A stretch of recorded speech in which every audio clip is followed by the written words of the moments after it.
Good morning. Good Groundhog Day morning.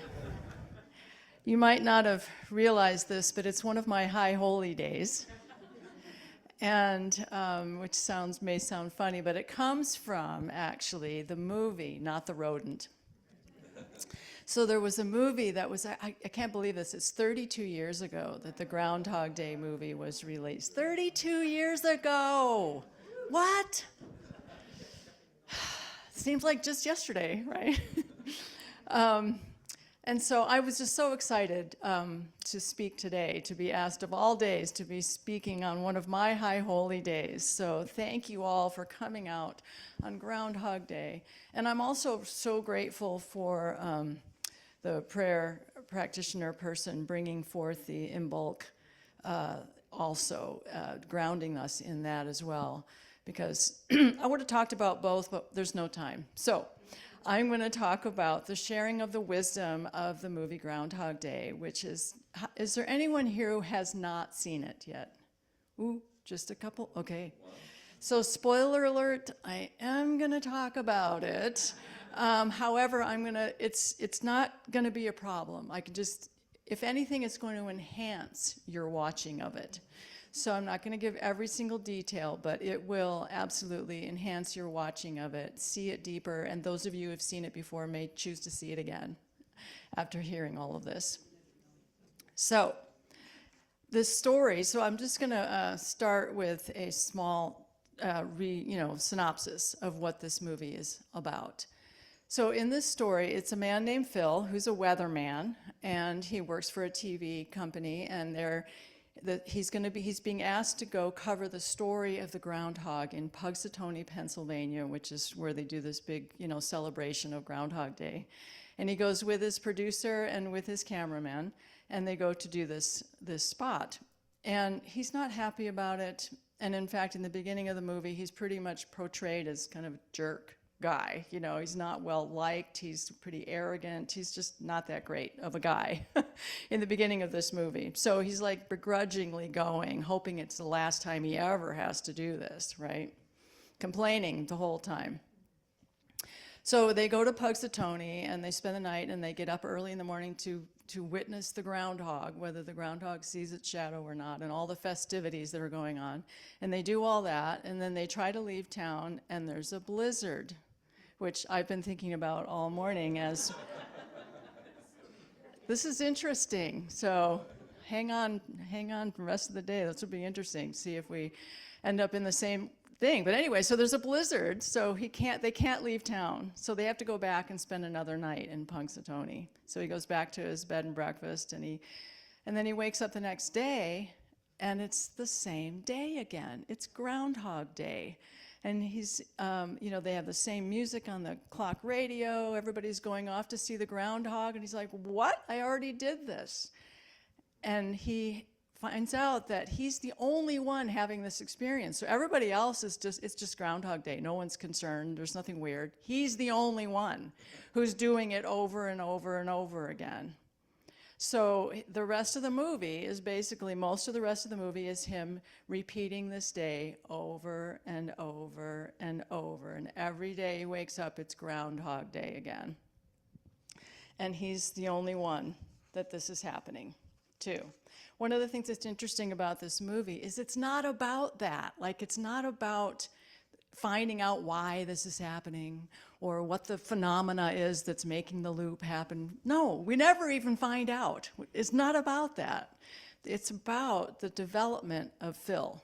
It's about the stages of spiritual and psychological development that he goes through in this process of the day repeating. So, and I think it's fascinating too that the Groundhog Day was picked for this. It could have been any day, right? Could have been his birthday, it could have been New Year's Day, it could have been Christmas, it could have been just some random Tuesday. But no, it's Groundhog Day. And what I find interesting about that is that the question that's posed on Groundhog Day is, will it be an early spring or a long winter? And as we've already clearly noted, this is the midpoint where it's 6 weeks exactly till spring. That's when spring's going to be here, right? In 6 weeks.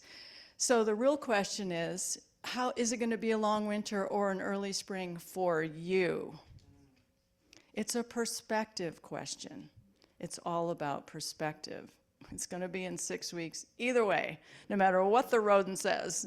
And by the way, he saw his shadow this morning. So the 2025 thing, the news is in. So it's going to be a long winter. So, however, it's a perspective question. So the movie takes us through the process of spiritual development in the context of this person who is repeating the same day over and over again. And what's interesting, also interesting is it's relevant for us. So like, even though we're not in that loop and we're not waking up and it's the exact same day, it's kind of like that. We're living every day, day after day after day after day after day after day. And sometimes it does seem like the same day over and over again. And sometimes it seems like that for a long time. And sometimes, so it's like we all get the same amount of time in every day. Like, it's not like I get 18 hours and she gets 27 and you get 3, or whatever. It's 24 hours every single day, same amount of time. And when it's all, our lives, though, are comprised of all the choices we make every day. It adds up to shaping our lives, what we decide to do with that day, with any day, any given day. And it's also kind of mind-boggling to imagine all the billions of people on this planet and how different they're living their 24 hours. Like, the variety is just staggering, what people in any given day are doing and all over the world. Anyway, so we're focused in on like what are we doing with our day? So recognizing that this movie's kind of showing us how different a day can be, what a difference a day makes. Some of you will get that. Anyway, so I'm going to take you through a bit of a sped up journey of this spiritual development. Ever since I saw this movie and got all excited about it, I have created classes and workshops and talks and, so we could get into it for days and weeks if we wanted to, but I'm going to just run you through the 6 main stages that Phil goes through in this movie. Okay, so the first one, he finds out that he's in a loop. Every day he wakes up is Groundhog Day, and it keeps happening. He can't make it stop. And of course, remember, he didn't want to be there. He thought Groundhog Day was stupid. He's like, so he's not happy. And so this first stage is depression. He's just, like, every time it happens, he's just getting more and more depressed. And it's like he feels ineffectual, powerless, like a victim. This is very much like the victim stage. He can't do anything about it. It's just happening, and he can't do a thing about it. And nothing he does matters.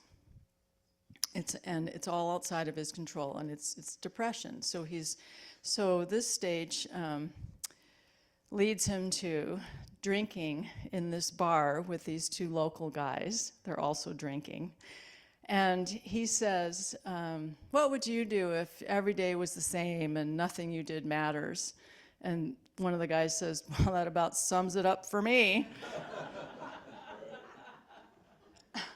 And that's so great. So then he asks this question of them: what if there was no tomorrow?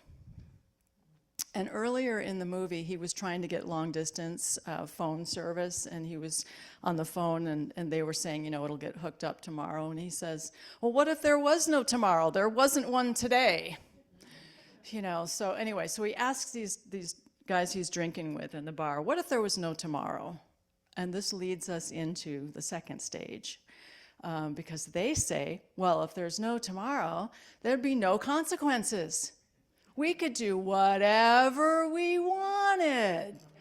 And he's like, wow, that's true. We could do whatever we wanted. And of course, he literally has no consequences. So he's like driving on railroad tracks and robbing banks and doing all these things. And we call this stage acting out and the fulfillment of the small self, okay? So it's kind of like that idea, like as if there's no consequences. Like for him, there actually isn't. For us, it would be more like denial. Like there's no consequences to what we do. not really wanting to pay attention to what the consequences would be. But for him, there's actually none, because every day he wakes up and he's still, beginning of Groundhog Day, and there's no evidence of what he did the day before. But the interesting thing is how it connects with the previous stage. He still doesn't feel like anything he does matters. That's part of why he's able to do this. Well, who cares? Nothing I do matters. I might as well rob a bank. I might as well do this. I might as well do that, because, nothing I do makes any difference. It's just a more acting out version of that, right? And in his situation, there, like I said, there's literally no consequences, but in ours, there are. And so it's something to look out for if you're feeling that way, like, who cares? It's also, in the moment in our world, it's definitely a very dangerous stage, and I think we're all experiencing this a lot, and that is people who feel powerless and desperate and don't care about the consequences anymore. It's a dangerous moment for a person. And we're dealing with that in our world, in our real world.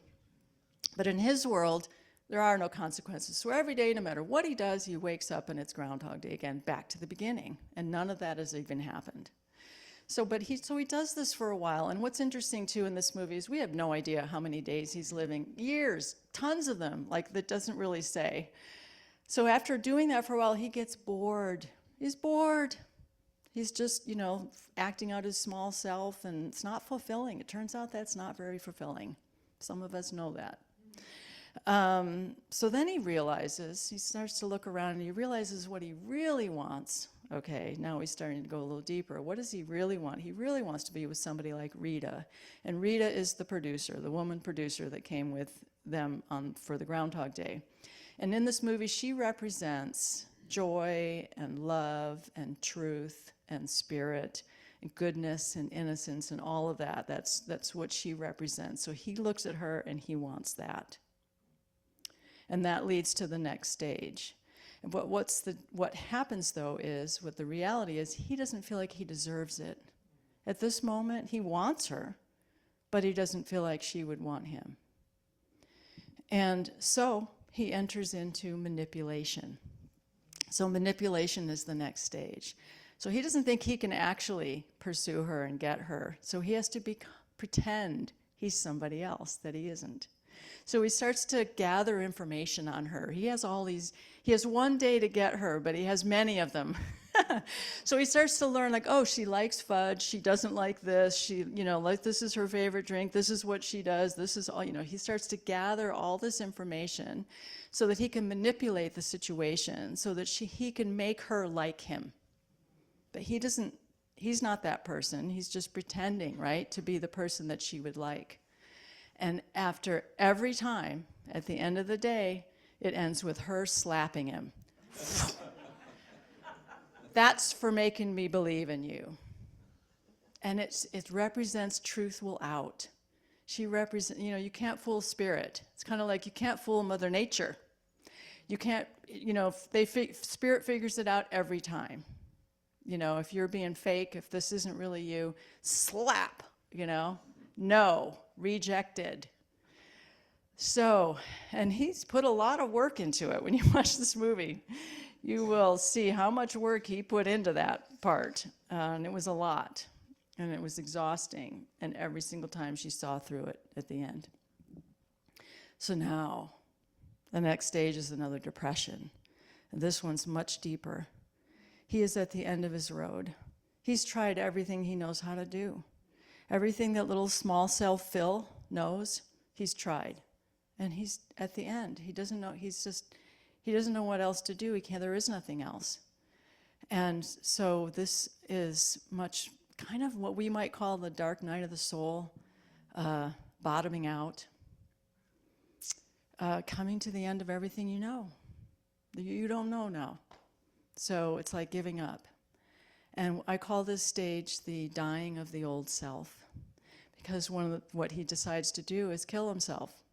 over and over and over and over. The first time he's sure that the groundhog has to go with him, so he kidnaps the groundhog and they go off a cliff and wakes up the next morning on Groundhog Day, no effect whatsoever. And so then he jumps off buildings and throws himself in front of buses and all these things, and he can't die. He can't even do that. But in the movie, remember, it's all about metaphors and perspectives. So it's about the dying of the old self. The old self has to go, just has to go. So this leads, after that happens for a while, the next stage starts by, he decides after all that, because he can't get rid of himself, he's going to try to tell Rita what's happening. He's going to try to tell the truth to her and just tell her what's happening and try to convince her that this is happening. And he's been around so long, he knows everything about everybody in this diner where he's talking to her. So he's saying, I know this and I know this and I know all these things. And she's like, how could you possibly know all that? And he says, I couldn't. I'm not that smart, and she's like, wow. So she goes, maybe maybe this is happening. So she goes, opens up to the possibility that this is happening because there's no other explanation that she can think of. So she agrees to spend the day with him, and they spend a day together, and he's really, at this point, he's just almost empty. He's not his old self. He's not being a jerk. He's not trying to manipulate anything, but he's really low key. He's just happy that she's going to sit with him and throughout the day and find out what happens at the end. And then close to the end, which she thinks is going to be midnight, but it turns out it's 6 a.m. But he says, they're sitting together, and he says, the worst part is, tomorrow morning, you're going to go back to treating me like a jerk. And she says, oh, I'm not going to, what do you mean? He goes, it's okay, I am a jerk. Self-awareness. That's the moment of self-awareness. He knows who he is. He knows who he's been. He can now see himself and what he was like. So that's a really bing moment and turning point of self-awareness. And then she delivers the big line where she says, I don't know, Phil, I've always wanted to live forever. Maybe this isn't a curse. Maybe this isn't a curse. It just depends on how you look at it. And all the New Thought people in the room just stand up and cheer, whatever. So it all depends on how you look at it, right? Perspective. And he's like, wow, you're such an upbeat lady. He can't even relate. That's what? It's not a curse? There could be something good here? He's just mind blown by that. So that's the turning point stage. But yet they fall asleep. It's still Groundhog Day the next morning. He wakes up by himself. It's Groundhog Day again. But something's different now. He's like, And he starts looking around at things, and he starts making some different choices of what he does with his day. He starts out by taking piano lessons. He gets creative. He learns ice sculpting, and then he starts looking around at what else is going on in this day, and he starts helping people. So he turns out somebody over here is having a flat tire, so he helps them, and this person's falling out of a tree, and he goes to make sure he's there at the right time to catch him every day. And then, someone else is choking in the restaurant, and he helps him with the Heimlich maneuver, and he's running around. He's got a schedule now of the whole day, right, where he needs to be, and he's either doing something creative and developing himself, or he's helping out. And so by the end of, the final day or whatever, the whole town loves him. He's like the most loved person in town.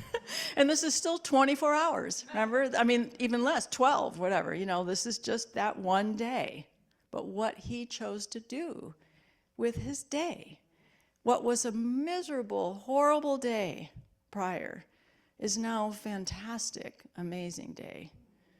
For not just him, but for everybody else. And this final stage is, I call, inner change creates outer change. So he makes this, it was all from this shift in perspective, ooh, if I just looked at it differently, what might I do differently? So he becomes this different person, and he genuinely becomes that person. He's not just pretending anymore. And so in the end, he gets what he wants, in terms of, being with her. And the day advances. So that was something he wanted also. But it comes because he has developed himself. So not out of, pretending he's something that he's not. So those are the spiritual stages. There's two other really potent spiritual messages that get delivered in this movie too. And one of them is, one of the things that's happening is there's this old man who seems homeless in the movie. And he finds him on one of the days when he's helping people, he finds him in the alley, like dying. And he brings him to the hospital. And they tell him that he died there in the hospital. And he says, oh no, let me look at his chart. Not today. He's not dying today, And the nurse there says, no, I think it was just his time. People die. And he's like, nope, not today. So the next day, he's like, finds him earlier, gives him soup. He's like feeding him, getting him warm, doing all these things to try to prevent that, right? But in the end, he dies anyway. And there's this great scene where he's with him and kind of looking up, and like there's this realization that there are some things we can't change. Yeah. And not only that, but they're natural. Like death is a natural part of life. It may not be fun or happy, or we may not want it to happen, but it's a natural part of life. And we're not meant to try to change that. There are some things that are just they're just are. And so it's about acceptance and understanding our role. The second added bonus spiritual thing is the kid falling out of the tree. So this kid's falling out of the tree, and he's making sure to be there at the right second, and catches him. So for him, he's done it thousands of times, probably. I don't know how many times. But he says to the kid, just drops in his arms, and he sets him down, and the kid runs off. And he goes, you have never thanked me. Because every time he's done it a bunch of times, but the kid's just experiencing it once. But he says, you have never thanked me. And I really feel like that's in there to remind us. We don't do it for the thank you. We don't do it for the reward. And there's a great quote in Science of Mind text of, we are not punished for our sins. We are punished by them. And we're also not rewarded for our good deeds. We are rewarded by them. It feels good to do good. We're rewarded by the fact that we're doing that, or we're punished by the fact that we're not. We don't need external rewards or punishments of any kind. So, just to recap, the two biggest spiritual lessons in the movie: interchange comes through a change of perspective. Maybe realizing it's not a curse, or, maybe just looking for the jewel in the mud. Like, you don't have to think that something that seems bad is good, but find something good in it, or find something good it leads you to do, like to develop ourselves, to become better people in some way, or get creative, or make use of our 24 hours in some way to help our community. All kinds of possibilities, right? And then interchange brings outer change. So how we're thinking about things is going to shift what choices we make. And then one of the things that's really, so in the movie, it's also just really kind of dials into the fact that it's not just, trying to find something better. It's more like, can we find the good in the thing that we're challenged by? And in the final speech for the Groundhog Day news coverage that Phil makes, where they just announced that it's going to be the long winter, he puts a positive spin on that, on the long winter. And this is what he says. He says, when Chekhov saw the long winter, he saw a winter bleak and dark and bereft of hope. Yet we know that winter is just another step in the cycle of life. But standing here among the people of Punxsutawney and basking in the warmth of their hearths and hearts, I couldn't imagine a better fate than a long and lustrous winter. So our lives are a series of one day over and over again, and we all have the same amount of time in a day. We don't know what our time is for our lifetime, but each day we have the opportunity to make choices. And one of the reasons this has become a high holy day for me is because I now have it be like New Year's. It's kind of like my check-in day. Am I having the same Groundhog Day as I did last year? Am I the exact same person, or have I grown in some way? Have I reached out and grew and stretched and changed or got more creative or something? So it's kind of my check-in day. And so you can ask yourself, how would you like your life to be different next year on Groundhog Day? And what shift in perspective would make a difference for you? So, and I think particularly when a lot of things around us feel more and more outside of our control and challenging, it becomes even more important for us to focus on what is in our control.